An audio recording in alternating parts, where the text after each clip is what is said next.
It hadn't rained in Vegas for months. Then came the storm. A sudden, violent downpour that flooded streets, swallowed cars, and turned the desert into a deadly trap. But under the city, something darker stirred. Beneath the casinos and flashing lights, a maze of tunnels was filling up, and someone was still down there. His name was Michael Ray, born and raised in Henderson, just outside Las Vegas. Once a high school athlete with college dreams, until life spun off course. His mother died when he was 17. Drugs, fights, jail time. It all came fast. At 25, he had no home, no job, only a backpack and a spot in the tunnels below Vegas Boulevard. The flood warning came through a static-filled radio. Severe rainfall, flash flooding expected, avoid underground areas. Michael heard it. But where was he supposed to go? His bed was a pile of blankets near Tunnel 5. His neighbors, other lost souls. The city above didn't care, and now, the water was coming. At first it was a trickle, just a few streams slipping down the concrete walls. Michael lit a candle. It flickered as the wind shifted, unnatural, fast. Then came the roar, like a freight train, a wall of water tearing through the entrance. In seconds, the trickle became a river, and Michael was trapped. He grabbed his pack, stuffed with a flashlight, one can of beans, and a picture of his sister. He ran, water rising behind him, footsteps echoing on wet concrete. The tunnel split ahead, left to the strip's sewer outlet, right toward the old maintenance chamber. He didn't hesitate. He turned right. The chamber was dark. Rusted pipes, graffiti, rats scurrying. He kicked open a maintenance hatch. A blast of cold, black water hit him in the chest. He slipped, dropped the flashlight. Gone. Total darkness. His breathing turned rapid, shallow. The water was up to his waist now. He needed light. He needed a plan. He remembered the cigarette lighter in his pocket. Fumbling wet fingers. Click. Nothing. Click. Flame. For 2 seconds, he saw the exit ladder, 15 feet up, slick with algae and rust. He had to try. He tucked the photo of his sister into his boot, muttered, "Not today," and climbed. Halfway up, he slipped. A sharp pain shot through his ankle. He screamed. The lighter fell from his pocket, extinguished in the flood. He clung to the rung, shaking. Water kept rising below. 1 minute more, and he'd be underwater. He pulled with everything left in him. 1 rung, 2, until he reached the grate.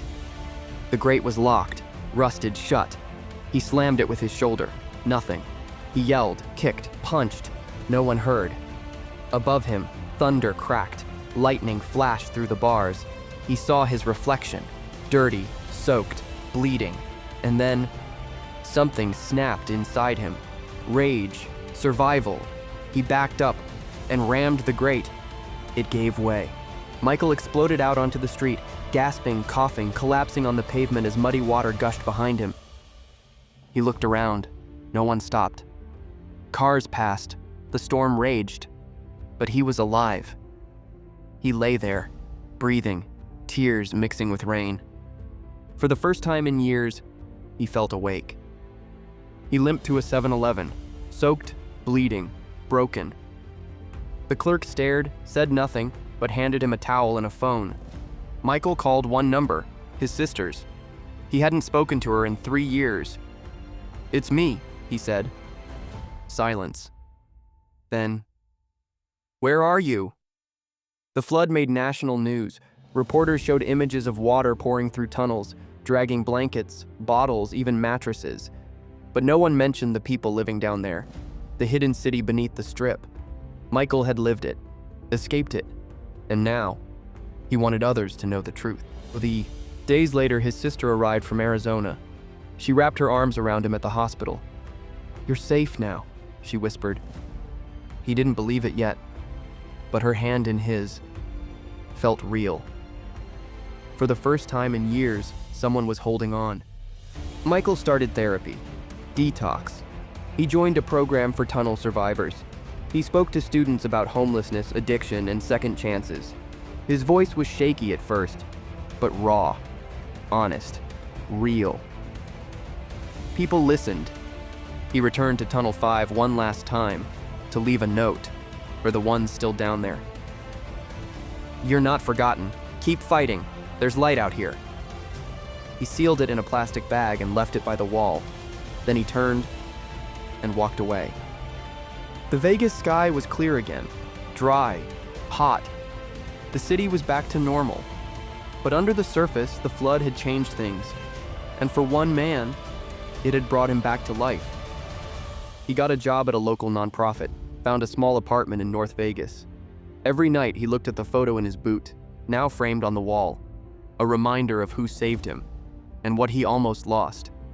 Michael walked into the morning light, unsure of what came next.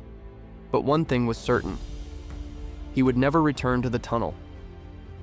There are thousands like him, hidden beneath cities, surviving storms the world never sees. If stories like this move you, you're in the right place. Subscribe to our channel for real cinematic survival stories based on true events, science, and untold human strength. New episodes every week, based across real American locations.